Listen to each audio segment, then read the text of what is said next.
السلام علیکم ورحمۃ اللہ وبرکاتہ، اعوذ باللہ من الشیطان الرجیم، بسم اللہ الرحمن الرحیم۔ 78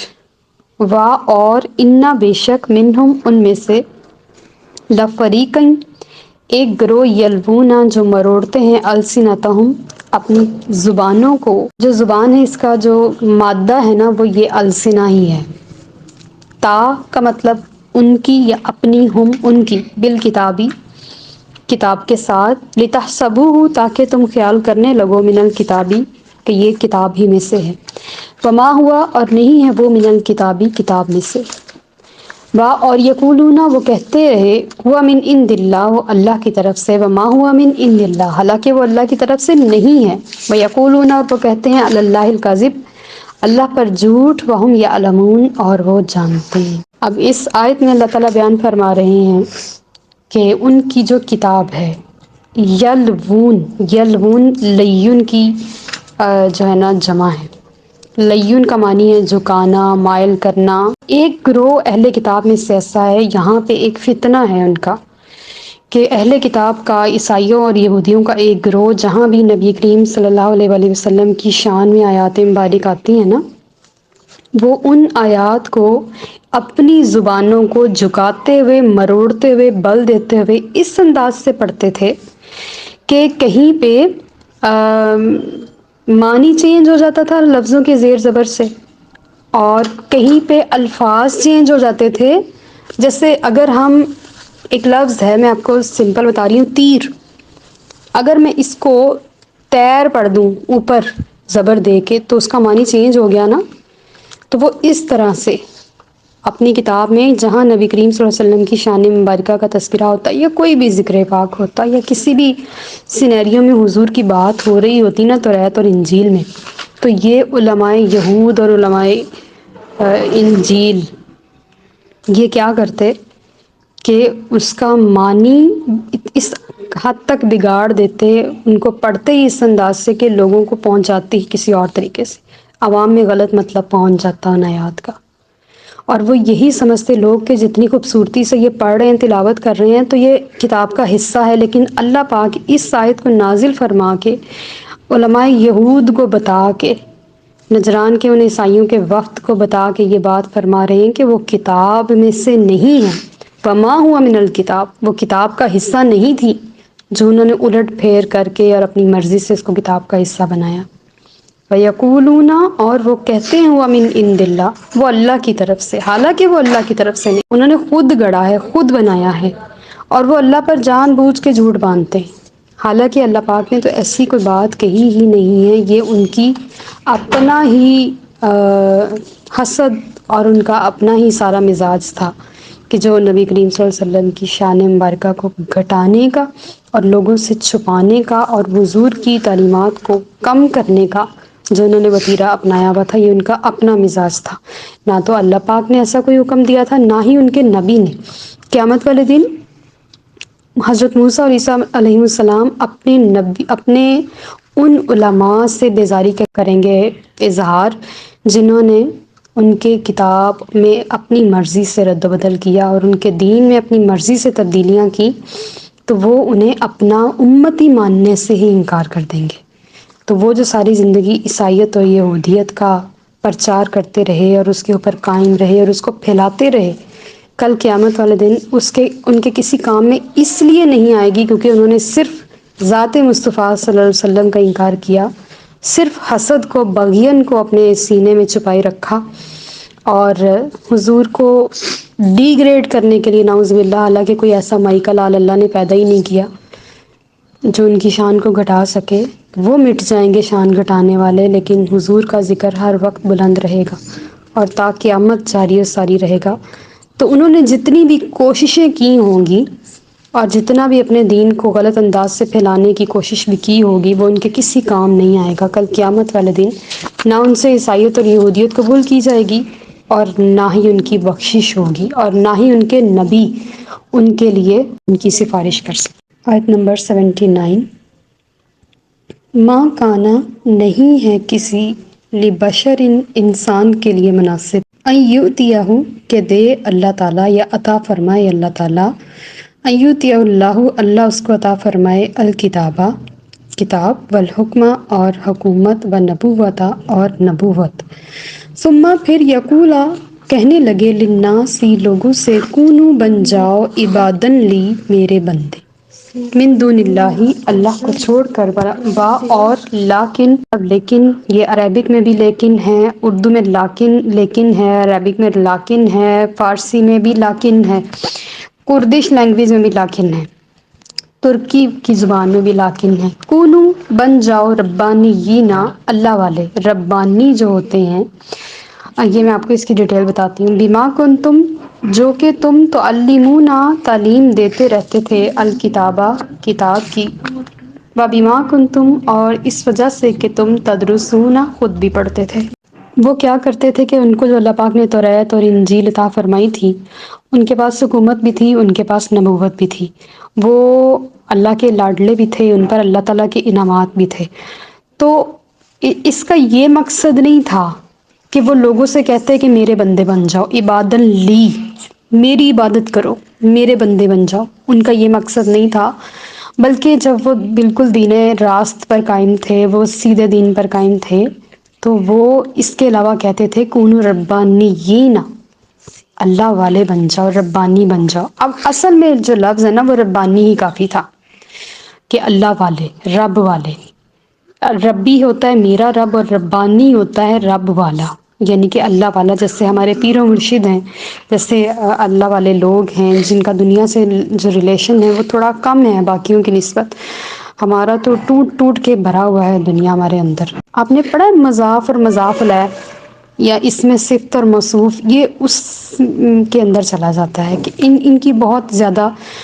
تعریف کچھ زیادہ ہوگی، ربانیین کر دیا، یا ان کے ساتھ ان کا رتبہ اور بڑھا دیا۔ اور جو ربانی ہوتے ہیں نا ان کے دور کے، وہ اس طرح کے ہی ہوتے ہیں جن کی گھنی داڑھی ہو، اور وہ اس طرح کا لباس پہنتے ہیں جیسے ہمارے علماء پہنتے ہیں، جیسے گاؤن پہن لیا، ویسٹ کوٹ پہن لی، یا اس طرح کچھ کر لیا جس سے وہ ٹوپی پہن کے علماء لگتے ہیں۔ علماء کا لباس بھی ہمارے امام احمد بن حنبل نے، شاید میں اگر غلطی نہیں کر رہی تو سب سے پہلے انہوں نے متعارف کروایا تھا کہ علماء کا ایسا لباس ہونا چاہیے جس سے وہ پہچانے جائیں کہ یہ علماء ہیں۔ اور ان کا جو زندگی کا مقصد، ربانیین کا جو زندگی کا مقصد تھا وہ یہی تھا کہ بنی نوع انسان کی صحیح تربیت ہو، ان کی اصلاح ہو، ان کے سارے امور میں رہنمائی ہو، جیسے کہ ہم اپنے مولویوں کے پاس یا اللہ والوں کے پاس جا کے بتاتے ہیں، ان سے پوچھتے ہیں، ہم اپنے مسئلے حل کرواتے ہیں، تو یہی حال موسیٰ اور عیسیٰ علیہ السلام دونوں نبیوں کا تھا کہ وہ اپنے آپ کو اللہ کا بندہ کہلاتے تھے، اور وہ کبھی ان دونوں نبیوں نے یہ نہیں کہا تھا کہ میرے بندے بن جاؤ، بلکہ ہمیشہ کہتے تھے ربانی بن جاؤ، اللہ والے بن جاؤ، اور ان کا یہی شعار رہا ہے۔ وہ کیوں کر اپنے آپ کو اللہ کے بیٹے کہلوا سکتے ہیں، اور آپ کس سینس میں ان دونوں کو،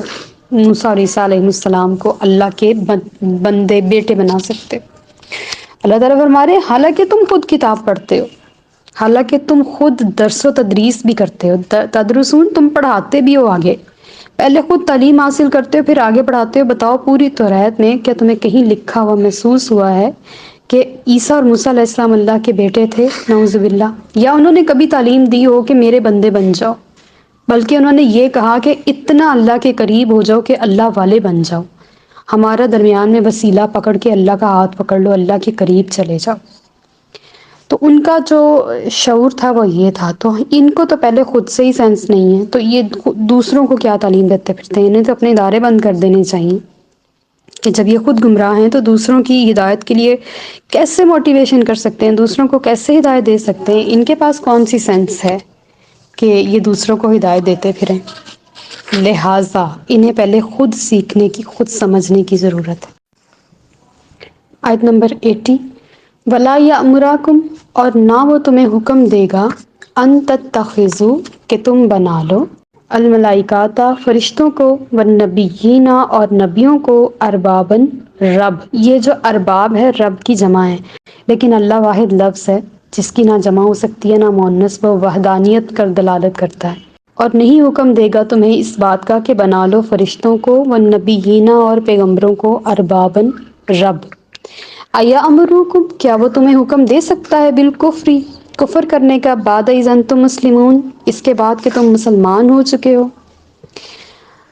وہ اللہ حکم نہیں دے گا کہ تم فرشتوں کو اور نبیوں کو رب بنا لو، یعنی کہ ایک سے زیادہ خدا بنا لو، ارباب بنا لو، بہت سارے خدا بنا لو۔ ارباب نام بھی نہیں رکھنا چاہیے کیونکہ اس کا مطلب جو ہے وہ بہت سارے خدا ہیں، بہت سارے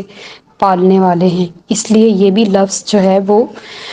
نام کے لیے موزوں نہیں ہے۔ نام کا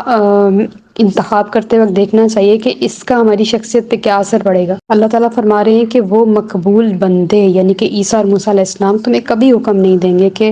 فرشتوں اور نبیوں کو رب بنا لو، بلکہ وہ خود تمہیں اسلام لانے کے بعد کافر ہونے کی دعوت دے سکتے ہیں، جبکہ انہوں نے اپنی ساری زندگی لگا دی کہ تم لوگوں کو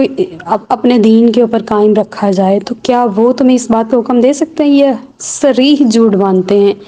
موسیٰ اور عیسیٰ علیہ السلام پر، اور یہ جھوٹ باندھنا ان کو جائز نہیں ہے۔ آیت نمبر 81۔ اور اس جب اخذ اللہ لیا اللہ تعالیٰ نے میثاق النبیین نبیوں سے وعدہ، نبیین یعنی کہ نبی کی جمع ہے، لما کہ جب آتیتکم، یہاں پہ جو لما لفظ ہے نا اس کے اوپر مد ہے، اٹ مینس کہ یہاں پہ اللہ پاک قسم دے رہا ہے، کسی بات پہ زور عطا ہو رہی ہے کہ اس بات کو لازماً کرنا ہے، ضرور قسم ہے تمہیں، آتیتکم کہ تمہیں اس کی جو میں دوں تمہیں، من کتابن کتاب و حکمتن اور حکمت، ثم پھر جاءکم آئے تمہارے پاس رسول وہ رسول مصدقن جو تصدیق کرنے والا ہو، لما معکم اس کی جو تمہارے پاس ہے۔ لا جو ہے یہ لا تاکیدیہ ہے، بہت زیادہ زور دیا جا رہا ہے، لا تؤمنن تم ضرور ایمان لانا بھی اس پر، اور لتنصرنہ اور ضرور ان کی مدد کرنا۔ لا کا مطلب لا تاکیدیہ ہے، آپ کو لا کی آہستہ آہستہ سمجھ آتی رہے گی کہ لا نافیہ کون سا ہے، لا امریہ کون سا ہے، لا اس کی بہت ساری اقسام ہیں، ہم جیسے جیسے پڑھتے جائیں گے میں آپ کو بتاتی جاؤں گی۔ یہاں پہ لا تاکیدیہ ہے۔ کالا فرمایا، اقرر تم کیا اقرر تم نے اقرار کر لیا، دیکھیں اردو کے قریب ہے، اور اخذ تم اٹھا لیا تم نے، اخذ کا مطلب ہوتا ہے نا، اخذ کا مطلب اٹھانا، اخذ تم نے اٹھا لیا، ہم کہتے ہیں نا نتیجہ اخذ کیا، نتیجہ اٹھایا، نتیجہ حاصل کیا، اٹھایا، یہ یہاں سے اردو سے ہی قریب ترین لفظ ہے۔ علی ذالکم اس کے اوپر، اسری میرا ذمہ، بھاری ذمہ، اسر جو ہے نا ویسے اسر بوجھ کو کہتے ہیں، لیکن یہاں پہ ہم بوجھ فکرے کی مناسبت سے نہیں کریں گے، یہاں پہ ہم ذمہ کریں گے، بھاری ذمہ۔ کالو سب نے عرض کی، اقررنا ہم نے اقرار کیا، نا کا مطلب ہم نے اقرار کیا، کالا اللہ نے فرمایا، فاشہدوا پس گواہ رہنا، وانا اور میں، معکم تمہارے ساتھ، من الشاہدین گواہوں میں سے ہوں۔ اس آیت میں اللہ تعالیٰ کیا بیان فرما رہے ہیں؟ اگر تو غور سے سمجھ آ گئی ہوگی تو آیت میں ہی سمجھ آ گئی ہوگی کہ جب اللہ پاک نے موسیٰ اور عیسیٰ علیہ السلام کو کتاب اور حکمت اور سب کچھ دے کر بھیجا، اور ان کی قوموں کے پاس آپ نے ان کو نبی بنا کر بھیجا، اور یہ جلیل القدر انبیاء تھے، اور ان کا جو علاقہ تھا وہ بھی بڑا تھا، اور ان کا جو امتی تھے ان کی بھی تعداد بہت زیادہ تھی، کمپیریٹیولی دوسرے انبیاء اکرام کے ان کا سب کچھ زیادہ تھا، کیونکہ یہ نبی کریم صلی اللہ علیہ وسلم کے قریب ترین نبی تھے۔ ان سے پہلے تو لاکھوں سال پہلے جتنے انبیاء کرام آئے ہیں، یہ تھوڑا سا دور نبوت کے قریب ترین کا ایریا، علاقہ، وقت تھا۔ تو جب ان کی امتوں کو اللہ پاک نے کتاب اور حکمت دی تو ان کی کتابوں میں جو درس تھا کہ جب بھی تمہارے پاس آخری رسول تشریف لے آئیں جن میں یہ نشانیاں موجود ہوں تو اپنا دین چھوڑ کے ان کی پیروی کرنا اور انہی کی اطاعت کرنا، اور یہ ہمارا آرڈر ہے، اور یہ جو لمحہ ہم نے لفظ پڑھا ہے یہ قسم ہے تمہیں، یعنی کہ ہم کسی بات کو فورس کرنے کے لیے جب کسی کو کہتے ہیں نا تمہیں قسم ہے اگر تم نے ایسا کیا تو، تو وہ وہیں پہ ٹک جاتا ہے، رک جاتا ہے کہ اب تو مجھے قسم پڑ گئی ہے، میں نے تو نہیں ہلنا یہاں سے نا۔ تو یہ قسم ان کو ڈال کے اللہ پاک نے کتاب اور حکمت عطا فرمائی تھی، اور یہ بھی بتایا تھا کہ جب بھی وہ روشن رسول تشریف لے آئیں اور وہ تمہاری کتابوں کی تصدیق کریں کہ ہاں واقعی توریت موسیٰ علیہ السلام پر نازل ہوئی تھی، انجیل عیسیٰ علیہ السلام پر نازل ہوئی تھی، اور ان میں جتنے بھی واقعات ہیں وہ حقیقی ہیں، وہ اللہ پاک کی عطا ہیں، وہ اللہ پاک کی طرف سے نازل شدہ ہیں، اور ان کے احکامات بھی اللہ تعالیٰ کی طرف سے ہیں، اور وہ تمہاری کتابوں پر ایمان بھی لائیں اور وہ اپنی امت کو بھی ان پر ایمان لانے کی دعوت دیں، تو یہ وقت ہے کہ تم لَتُؤْمِنُنَّ، تم ان پر ایمان لے آنا اور ان کی مدد کرنا جیسے بھی ہو سکے۔ اور ہم نے ہسٹری میں پڑھا ہے، ہم نے تاریخ میں دیکھا ہے، ہم نے ان 80 آیات میں پڑھا ہے کہ عیسائیوں نے کس طرح سے نبی کریم صلی اللہ علیہ وسلم پر زمین تنگ کی ہوئی تھی، اور یہودیوں نے کس طرح سے مدینہ شریف میں آپ کے اوپر زمین تنگ کی ہوئی تھی۔ تو مکہ شریف میں کفار کے ساتھ تھا، بت پرستوں کے ساتھ تھا، اور مدینہ شریف میں یہودیوں کے ساتھ تھا۔ انہوں نے اپنی قسم بھی توڑی، انہوں نے اپنی جتنی بھی ان کے نبی نے انہیں نصیحتیں فرمائی تھیں وہ بھی چھوڑی، صرف بغین حسد کی وجہ سے، جیلسی کی وجہ سے انہوں نے نبی کریم صلی اللہ علیہ وسلم پر الا ماشاء اللہ کچھ لوگ ایمان لائے بھی تھے، جنہوں نے اپنے نبی کو صحیح معنوں میں جان لیا تھا، جنہوں نے اپنے نبی کی صحیح معنوں میں پیروی کی تھی، انہوں نے ایمان قبول بھی کیا تھا، انہوں نے اپنے محبوب علیہ الصلوۃ والسلام کی مدد بھی کی تھی، انہیں اپنے عیسائی دوستوں، یہودی دوستوں نے اس نے بچایا بھی تھا۔ تو انہوں نے اس ٹائم اقرار کیا تھا، موسیٰ علیہ السلام کی قوم نے اپنے نبیوں کے سامنے اقرار کیا تھا کہ ہمارے اوپر یہ بھاری ذمہ ہے، ہم ذمہ داری اٹھاتے ہیں کہ ہم اس نبی پر ضرور ایمان لائیں گے، آپ کی شریعت کو چھوڑ کے ان کے دین کی پیروی کریں گے، اور اپنی نسلوں کو یہ پیغام دے کے جائیں گے اگر ہم مر گئے تو اس نبی کی پیروی کرنا جس نے آنا ہے اور جس کے خاطر سارے زمانے بنے ہیں، اس نبی کی ضرور اطاعت کرنا، اپنا دین چھوڑ دینا۔ انہوں نے اس چیز کے اوپر بھاری ذمہ بھی لیا تھا کہ ہاں ہم یہ ذمہ داری اٹھاتے ہیں، ہم یہ بات کریں گے۔ ہم سب نے اقرار کیا، اللہ تعالیٰ فرما رہے ہیں گواہ رہنا کہ میں نے ان سے وعدہ لیا تھا۔ یہ آیت نازل ہی حضور پر اس لیے ہوئی ہے کہ حضور کو ساری ڈیٹیل بتا دی جائے کہ پیچھے کیا ہوا تھا، اور حضور کے صدقے ہم سب کو سمجھا دیا جائے کہ ہماری آمد سے پہلے، حضور کے دین سے پہلے اس دنیا میں کیا ہوا تھا۔ تو یہ ہوا تھا، اللہ بھی گواہ تھا، اور یہ بھی فرمایا تھا کہ سارے گواہ رہنا، سارے امتی گواہ رہنا، سارے نبی گواہ رہنا، اور اللہ فرما رہا ہے کہ میں خود آپ کے ساتھ گواہوں میں شامل ہوں کہ اس طرح سے یہ سارا واقعہ ہوا تھا۔ وَمَا عَلَيْنَا إِلَّا الْبَلَاغُ الْمُبِينُ۔